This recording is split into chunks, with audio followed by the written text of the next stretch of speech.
حرف ہے کی کہانی۔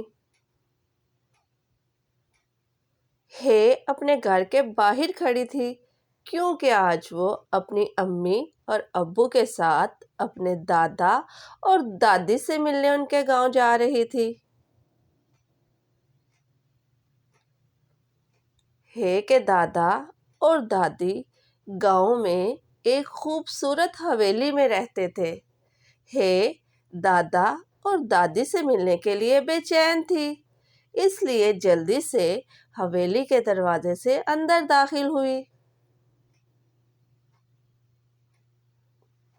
ہے نے دیکھا کہ حویلی کے سامنے حوض کے پاس دادا جان کی کرسی اور حقہ موجود ہے، کیونکہ ہے کے دادا جان حقہ پیتے تھے۔ دادی جان کے آواز دینے پر ہے باورچی خانے میں آ گئی، کیونکہ دادی جان نے ہے کے لیے مزیدار حلوہ بنایا تھا۔ حلوہ کھانے کے بعد ہے جب سونے کے لیے اپنے کمرے میں جا رہی تھی تو غلطی سے ہے کا ہاتھ ایک گلدان سے ٹکرا گیا، جس کی وجہ سے راستے میں رکھا قیمتی گلدان ٹوٹ گیا۔ دادی کو ٹوٹے ہوئے گلدان کے بارے میں بتانے کی بجائے ہے خاموشی سے اپنے کمرے میں چلی گئی۔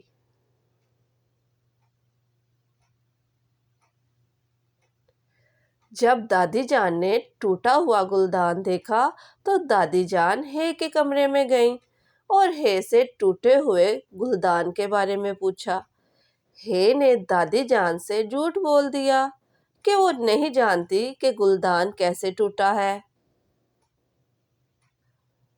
جب دادی جان اپنے کمرے میں چلی گئیں تو ہے کو دادی جان سے جھوٹ بولنے کا بہت افسوس ہوا۔ اس نے دل میں فیصلہ کیا کہ وہ دادی جان کو سچ بتا دے گی۔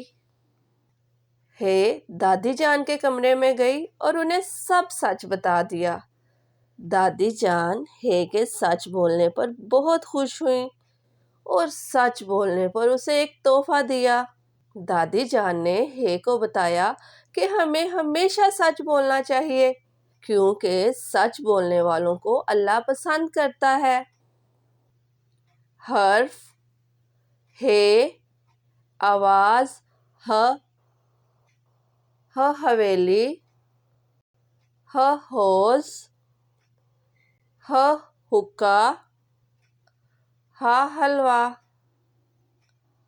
حویلی، حوض، حقہ، حلوہ۔